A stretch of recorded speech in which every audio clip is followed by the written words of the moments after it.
To inspect the wear parts on your corn header, check the overall condition of the chain, the sprockets, the stripper plates, and the knives.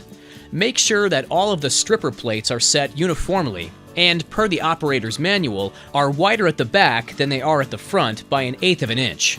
The easiest way to do this is to use sockets. First, find a socket that fits in the gap between the stripper plates in the front. You may need to tighten the stripper plates around the socket to get a snug fit.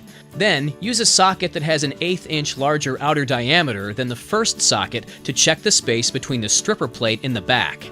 Be sure the stripper plates are centered over the gap in the knives before you tighten the stripper plates around the sockets. Then, set all other stripper plates on the corn header to this measurement.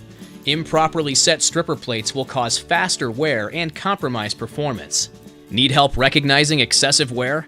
Check your operator's manual or visit your Case IH dealer for a certified maintenance inspection. For grain headers, check all wear components according to your operator's manual, including auger fingers. Make sure they're in good condition and tightly secured to avoid accelerated wear and breakage. You may also need to adjust auger finger timing based on crop conditions. Next, check the condition and tension of the belt, springs, and chain. Loose, overly tight, or worn components can put excessive strain on your equipment.